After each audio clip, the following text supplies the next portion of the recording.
Hi, Mark Cleghorn here for the Photographer Academy, and we just finished doing a little film about me and my core and how I'm a black and white photographer. And I got chatting with Brandon, the videographer, and I was saying, you know, was that interesting?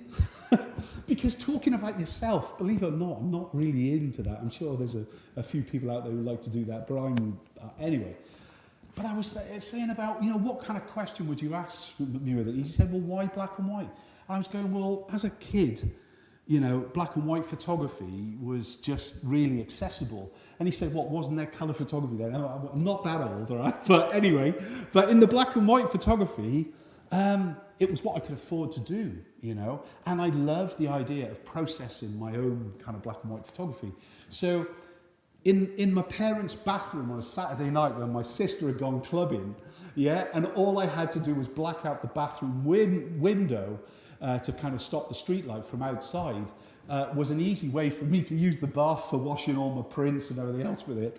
And so these are kind of passions. And, you know, that loading film into the processing tank, there's a little kind of Patterson kind of film developer and things, with a little kind of tank, probably big enough for a coffee nowadays. Anyway, but I used to have to load the film in the dark, and the only place that was fully dark, because remember film light leakage and everything else, would be underneath the stairs in the little shoe cupboard and right around the corner.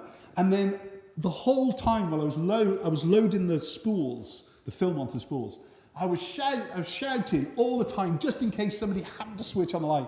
I'm in the dark, I'm in the dark, I'm in the dark. And people outside of the house must have thought I was absolutely frigging nuts, yeah?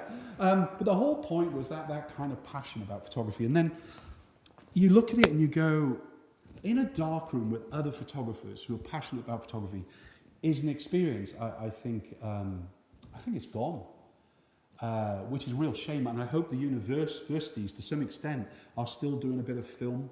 And I hope that you can go to night school and still go through the kind of the processing. And yes, I know it's effort and it kind of costs a little bit of money and everything else with it. But being in a black and white dark room with other people passionate about photography and the weirdness of all working under a red light. It's a different scenario, especially when you watch the last film.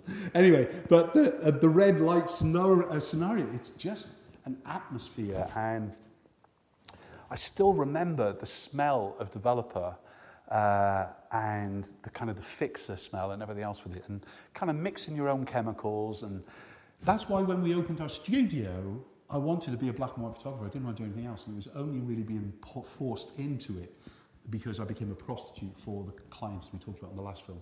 But as far as photography and why I'm a black and white photographer is concerned, I have no idea how to explain it. I love the world that I've come from. I love to look at the world before me. I appreciate photographers and what they have done and basically what they've kind of paved the way. People like Bob Carlos Clark, his fashion kind of sex, hard images. The Dark Summer is still one of my favourite books of all time.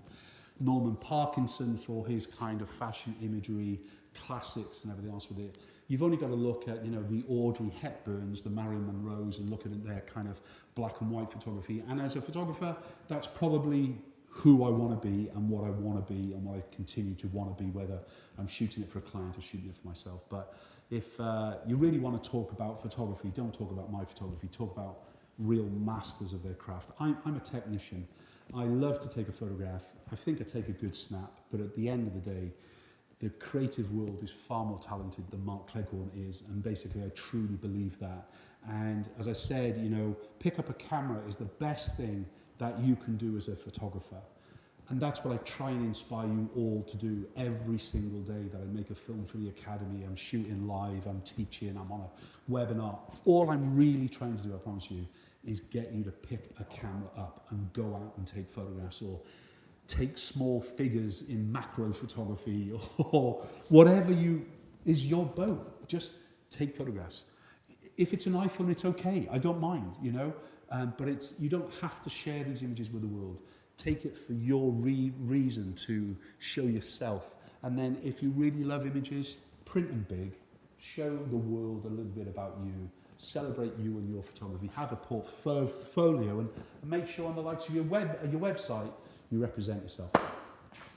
So that's a bit of a follow-on film. I hope you've enjoyed it. Bit of an excuse to talk about black and white photography and developer. How often do you get to do that? See you in the next one. Bye-bye.